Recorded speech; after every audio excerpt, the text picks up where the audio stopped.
मां doctor Meena Aswani, associate professor Sindhi, Samrat Prithviraj Chauhan, government college Ajmer. अॼु असां सिंधी साहित्य ऐं सिंधी संगीत जे संगम हर दिल अज़ीज़ साहित्यकार पद्म श्री प्रोफेसर राम पंजवाणी जे बारे में ज़िक्र कंदासीं। प्रोफेसर राम पंजवाणी सिंधियुनि जो सांस्कृतिक एलची हो।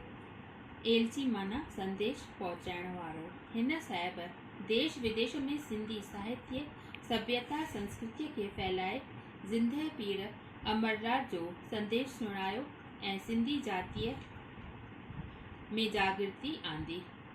सिंधी ॿोलीअ खे बरक़रार रखण लाइ हिन साहिब ख़ूब पाण पतोड़ियो आहे। 25 सालनि जी उमिरि में DJ सिंध कॉलेज में सिंधीअ जो प्रोफेसर मुक़ररु थियो। उते सिंध में सूफ़ियनि जी सुहिबत, संतनि जे संग ऐं साईं किशनचंद बेवस जे चरणनि में वेही काफ़ी कुझु पिरायाईं। ही साहिब कलाउनि जो संगम आहे। कामयाब कहाणी नवीस आहे त सफल नावल नवीस बि आहे, नाटक नवीस आहे त नाटक निर्देशक पिणु आहे, मयारी मज़मून नवीस आहे त शाइर पिणु आहे, संगीतकार आहे त कलाकार बि आहे। प्रोफेसर साहिब जी क़ाबिलियत ऐं इल्मियत खे ॾिसी मुंबई यूनिवर्सिटीअ खेसि सिंधी विभाग जो प्रमुख यानी रीडर मुक़ररु कयो। Hyderabad Sindh national collegiate board खेसि ड्रामेटिक कल्चरल प्रोफेसर मुक़ररु कयो। हिन जे जीवन जी फ़िलसफ़ी पंहिंजी आहे। संदसि चवणु आहे त जेकी कुझु ईश्वर तरफ़ां अचे थो सो सभु असांजी भलाईअ ऐं बहितरीअ लाइ आहे। सिंधी साहित्य में घणो योगदान ॾिनल हुअण करे खेसि सदाबहार साहित्यकार करे कोठियो वेंदो आहे। हिन साहिब जा लॻभॻि 28 किताब शाया थी चुका आहिनि।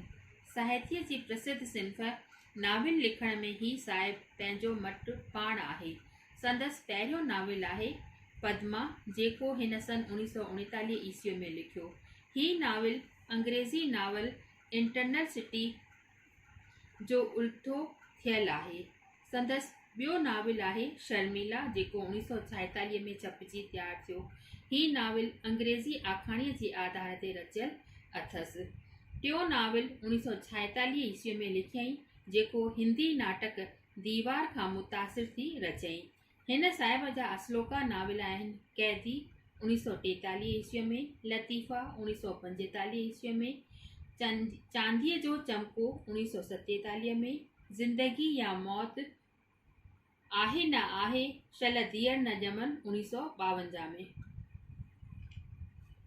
पंजवाणी साहिब पंहिंजे नावलनि जा मौज़ूअ जुदा जुदा खंया आहिनि, जीअं त हिंदुस्तान जी आज़ादी, क़ौमी हलचल, मुसलमान ॻोठाणनि जी ज़िंदगी, विरहाङे जी तस्वीर खां वठी वेंदे नवनि विषयनि खे छुयो अथईं, जिन में प्रेम जा पहलू, ॾेती लेतीअ जा ॿरंदड़ मसइला बि अची वञनि था। हिन साहिब जो ईश्वर में अटूट विश्वास आहे। अटूट यानी पक्को विश्वास आहे। संदसि फ़िलसफ़ीअ मूजिबि उद्यम यानी संघर्ष पहिरीं करणु खपे ऐं पोइ विश्वास धारे शांति करे वेही रहिजे, यानी कोशिश पहिरीं कजे पोइ क़िस्मत ते छॾे ॾिजे। अहिड़ो ई संदसि आदर्शी ऐं आशावादी नज़रियो खणी हलंदड़ नाविल आहे न आहे। इहो नाविल कंहिं नास्तिक इंसान बि कंहिं गैबी शक्तिअ में विश्वास करण लाइ आमंदह करे थो। संदसि नाविल शल धीअर न ॼमन आम में एतिरो पसंदि पियो जो हिन जो स्क्रीन प्ले तयारु करे साॻे ई नाले सां फिल्मायो वियो, जंहिंजी दीपक आशा हिदायतकारी कई। इन्हनि नावलनि जी नायाब कामयाबी खेसि हिकु आलमगीर हस्ती बणायो।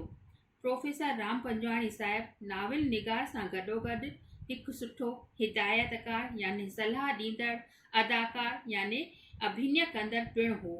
हिन केतिरा ई एकांकी नाटक तर्जुमो कया आहिनि, जिन मां केतिरा सफलतापूर्वक स्टेज ते पेश कया विया आहिनि।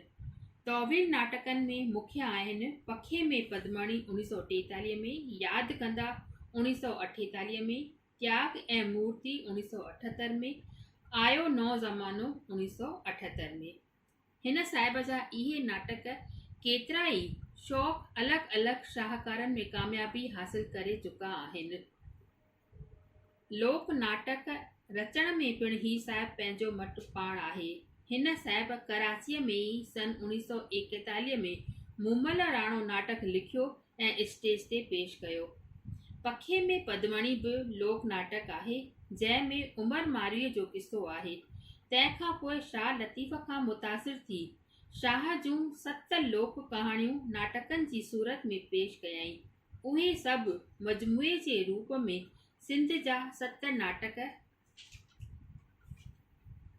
नाले सां 1977 में शाये थिया।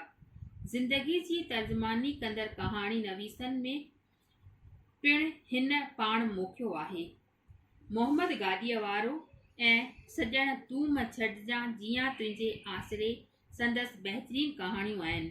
हिन जी कहाणियुनि जा मजमूआ आहिनि अनोखा आज़मूदा 1962 में, विचित्र वाक़िया ऐं अजीब आखाणियूं 1966 में, मुंहिंजा तुंहिंजा तजुर्बा 1968 में, अनोखा आज़मूदा किताब ते 1964 में संदसि साहित्यक शेवाउनि जी क़द्र शिनासी कंदे साहित्य अकादमी अवार्ड अता कयो वियो।